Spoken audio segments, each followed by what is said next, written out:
voy a ocupar. Voy a hablar sobre algunos mecanismos de protección del sistema nervioso desde una perspectiva neurodinámica. Bien. Bueno, cuando nosotros pensamos en el sistema nervioso, tenemos que pensar que es la estructura biológica más compleja conocida por el hombre y del cual dependen prácticamente todas las manifestaciones conductuales de un organismo complejo. Bien. Sabemos que la unidad funcional del sistema nervioso son las neuronas y que asociadas a otras células de apoyo como las células gliales, células de Schwann, etc., son responsables de funciones tan importantes como la codificación, la transmisión, el procesamiento de señales, de las cuales dependen estas manifestaciones conductuales. Sin exagerar, podemos decir que nosotros somos sistema nervioso. Ahora bien, el sistema nervioso y el sistema musculoesquelético son parte de un organismo integrado e interactúan mutuamente a través de rutas químicas, a través de rutas electroquímicas y a través de rutas mecánicas.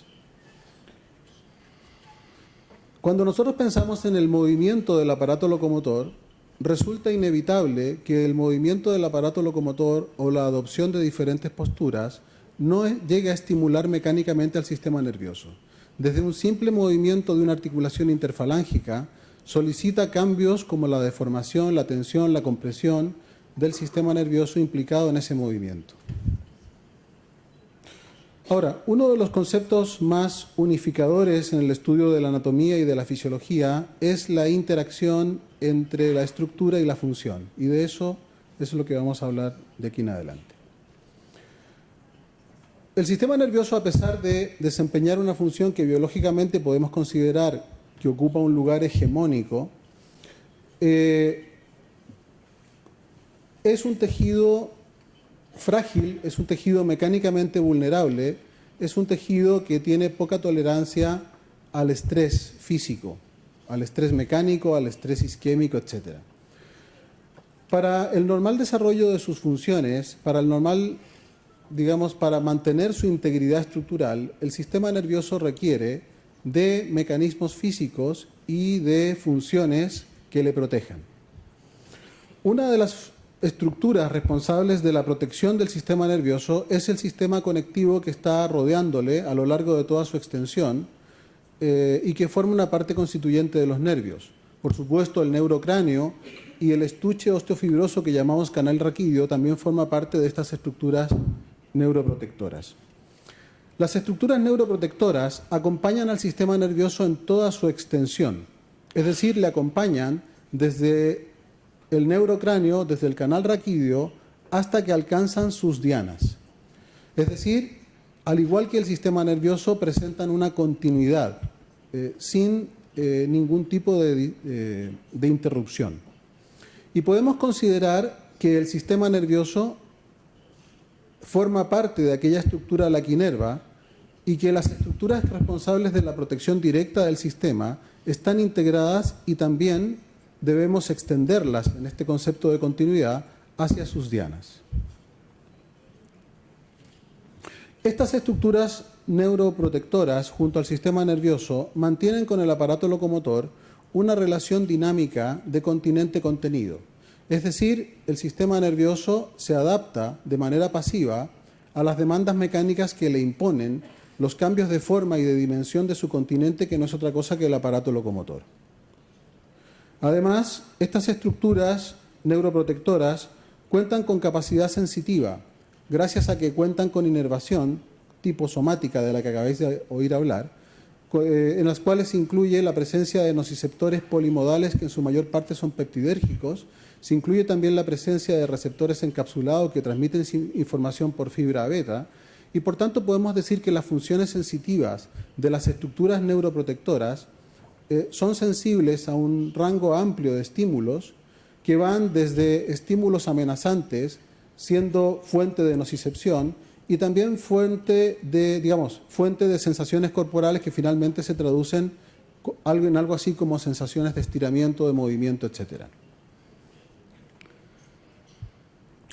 Al tratarse de una estructura inervada, también están sujetos sus nociceptores a los mecanismos descritos anteriormente como sensibilización periférica y pueden también ser fuente de sensibilización central. Es decir, que la mecanosensibilidad de este tejido neuroprotector puede variar en función de las condiciones ambientales locales o centrales. Las aferencias provenientes de estas estructuras pueden detonar respuestas de protección corporal dirigidas a la neuroprotección. Entre estas respuestas de protección corporal, nos planteamos el dolor como parte de ellas, respuestas neuroendocrinas, respuestas neuroinmunitarias, respuestas, como no, motoras. Aquí vemos algunas imágenes en donde están reflejadas las envolturas conectivas de cada axón, la envoltura endoneural. Vemos los fascículos que agrupan a muchos axones, formado por la envoltura perineural, que consta de múltiples capas, con una organización fibrilar monoplanar y unidireccional. Y vemos el tejido conectivo entre cada fascículo, formado por un tejido laxo, rico en elastina. Aquí vemos una imagen amplificada de un nervio, su organización fascicular, parte de la trama vascular, etc. Y aquí vemos estructuras neuroprotectoras que protegen directamente a parte del sistema nervioso central, como podría ser la pía madre, la aracnoides unida a la dura y la propia dura. La inervación nociceptiva de estas envolturas neuroconectivas depende del nervio nervorum. La presencia de esta inervación aferente intrínseca de los nervios y de sus tejidos conectivos sugiere que estos elementos neurales participan en sensaciones corporales que van desde la nocicepción a la propiocepción y también pueden participar en procesos patológicos que afectan a los propios nervios a través de las respuestas neurógenas de inflamación, como ocurre con cualquier otro tejido inervado. Los aferentes nociceptivos primarios, peptidérgicos, recordemos, contienen y liberan los neuropéptidos que nos han enseñado anteriormente, y estos neuropéptidos, como la sustancia P o el péptido relacionado con el gen de la calcitonina, pueden tener efectos sensibilizantes de su entorno y también pueden contribuir a través de sus respuestas efectoras a modificar las condiciones del tejido al que inervan. Entre otras cosas, pueden ser responsables, cuando hay actividad antidrómica, de respuestas neurógenas de inflamación. En este caso estamos hablando de respuestas inflamatorias que afectan a las condiciones del propio nervio inervado por sí mismo, mejor dicho, a las envolturas conectivas neuroprotectoras. Sabemos que cuando un tronco nervioso se expone a mediadores de la inflamación, manteniendo íntegra su estructura, el tronco nervioso se sensibiliza, respondiendo con respuestas de hiperalgesia o alodinia. Estas respuestas de hiperalgesia y alodinia afectan a la tolerancia del sistema nervioso frente al movimiento y frente a estímulos mecánicos que no necesariamente han de exceder rangos fisiológicos como es la presión y el estiramiento. Sabemos, por otra parte, que la inflamación de un tronco nervioso provoca modificaciones en el comportamiento por fenómenos de sensibilización periférica, tanto en los nociceptores C como en los nociceptores A delta que inervan el propio tronco nervioso. Sabemos, por otra parte, que mecanismos de estrés mecánico no solo se relacionan con fenómenos degenerativos inflamatorios en estructuras musculoesqueléticas, sino que también pueden afectar directamente a los troncos nerviosos de aquellos segmentos expuestos a estos mecanismos de estrés repetitivo. Por otra parte, sabemos que los nervios pueden ser fuente de potenciales ectópicos y estos potenciales ectópicos se han relacionado con el dolor neuropático periférico y también se les atribuye un potente efecto sensibilizante sobre el sistema nervioso central. Aquí simplemente expongo un modelo de axonopatía inducido a partir de la interrupción o bloqueo del transporte axonal de un nociceptor. En este caso, el bloqueo mecánico que altera el mecanismo de transporte axonal condiciona que los receptores de membrana de los que habéis oído hablar anteriormente, en lugar de focalizarse en la zona sensible responsable de la transducción del nociceptor, se empiezan a acoplar a la membrana del axón, convirtiendo al axón en una superficie mecanosensible. Los potenciales de acción que se pueden generar en este axón dañado o alterado tienen un recorrido ortodrómico y una dirección antidrómica. Por tanto, como consecuencia de esta actividad antidrómica, este nociceptor podrá modificar las condiciones del tejido al que inerva al secretar neuropéptidos en él. Por tanto, estamos hablando de un componente conectivo que tiene una función protectora de carácter pasivo sobre el sistema nervioso, pero que gracias a que cuenta con inervación y que por tanto desarrolla una función somatosensorial, esta información somatosensorial procesada a nivel central se puede traducir finalmente en respuestas de protección corporal, en este caso respuestas generales de protección, pero que van dirigidas a la neuroprotección. Sabemos que cuando nosotros ponemos en estrés al sistema nervioso, la musculatura estriada reacciona ante ese tipo de estímulos activándose. Cuando nosotros hacemos gestos como los que se producen al realizar una prueba de provocación neural, musculatura como el trapecio superior, en el caso del nervio mediano, los flexores del codo, se activan y se activan en el sujeto sano en la misma proporción en que el nervio se deforma. ¿Bien? Estas respuestas motoras las vemos ante posiciones de estrés que exponen a deformación, tensión o a compresión a estructuras neuromeningias. Tal vez la función neuroprotectora nos puede ayudar a explicar las relaciones anatómicas de unión que se han denominado puentes miodurales que hay entre la musculatura suboccipital y estructuras meningias que antes estudiábamos solo cuando nos referíamos al recto posterior menor de la cabeza, pero hoy sabemos que afectan al conjunto de la musculatura suboccipital profunda. Tal vez este comportamiento motor ayuda a explicar algunas actitudes antiálgicas y algunos comportamientos clínicos. Por ejemplo, en caso de meningismo o de meningitis, se observa resistencia a la extensión de la rodilla con la cadera en flexión y se observa una respuesta flexora de miembros inferiores cuando se flexiona pasivamente el raquis cervical. Entre el sistema nervioso y el aparato locomotor, entonces hay una interrelación en la cual, cuando el aparato locomotor cambia su forma y cambia su dimensión, los nervios integrados en él modifican también, adaptándose pasivamente, su forma y su dimensión. Cuando pensamos biomecánicamente en cuál es el nivel de carga que puede llegar a tolerar un tronco nervioso, la verdad es que nos sorprendemos. Por ejemplo, un tronco nervioso de humano adulto, como es el nervio tibial, en kilogramos puede llegar a soportar una carga tensil entre 20 y 33 kilogramos. Eso es una barbaridad de tensión que puede llegar a vehiculizar un tronco nervioso.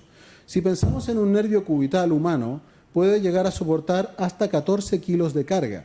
Es decir, que estructuralmente los nervios pueden vehiculizar carga tensil cuando el movimiento de la postura del aparato locomotor lo demanda, protegiendo a su contenido, que no es otra cosa que el componente neuronal.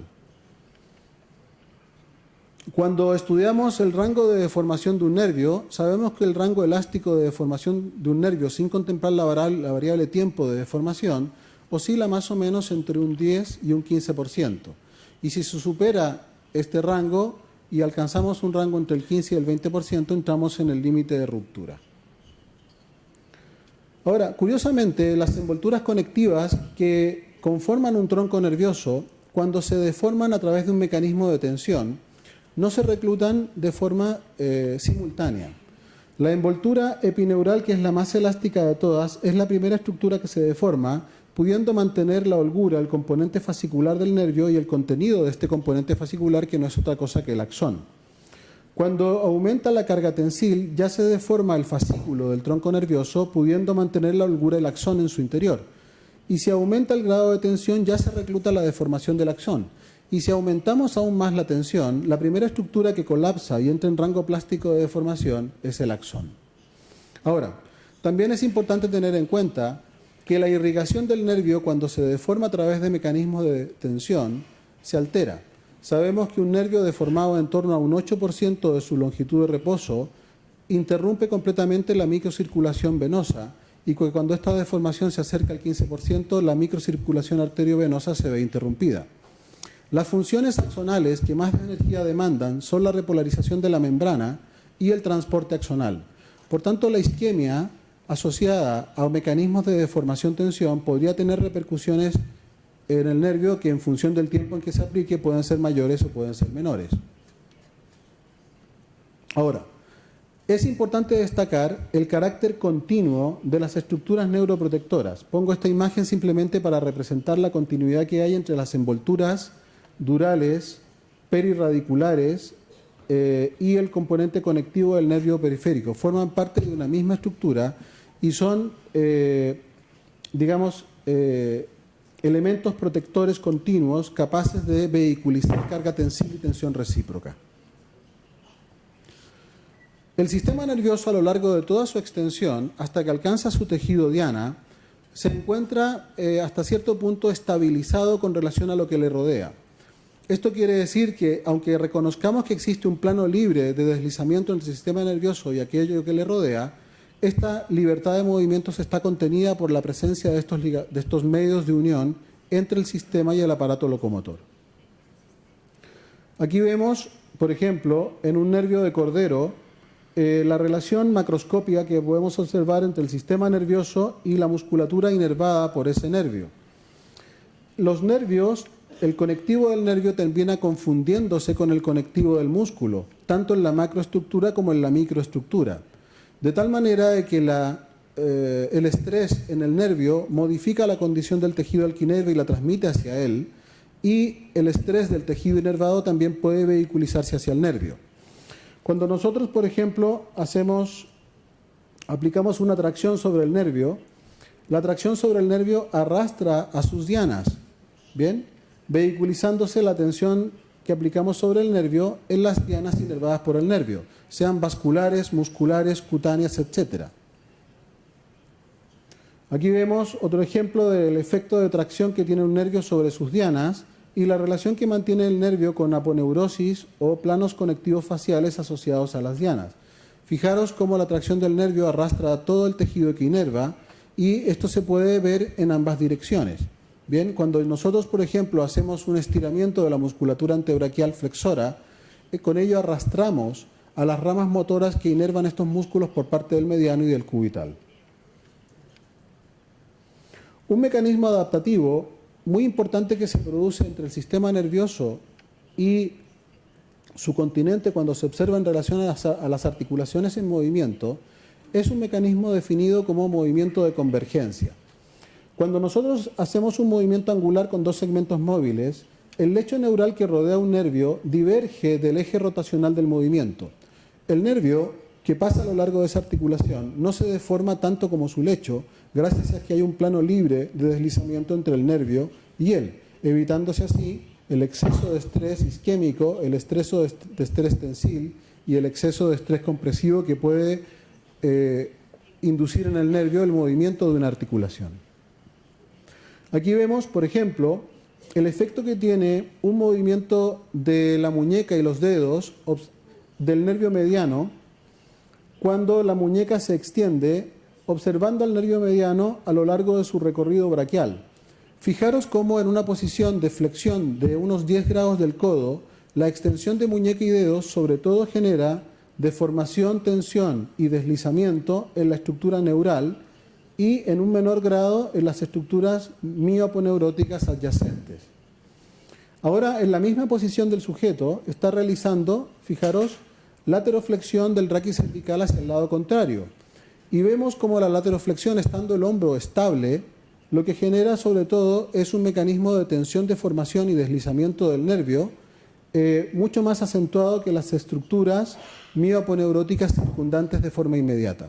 Ahora, si observásemos el nervio cerca de sus dianas, el efecto de la tracción del nervio arrastraría consigo también a sus dianas. Aquí estamos viendo al nervio mediano a su paso por el músculo pronador. El sujeto está con hombros deprimidos y codos extendidos y el movimiento activo que está realizando a la vez que se hace la ecografía es retracción de cabeza y cuello. Al hacer retracción de cabeza y cuello, la estructura que más se ve traccionada por este efecto es la estructura neural cuando la observamos a nivel proximal del antebrazo.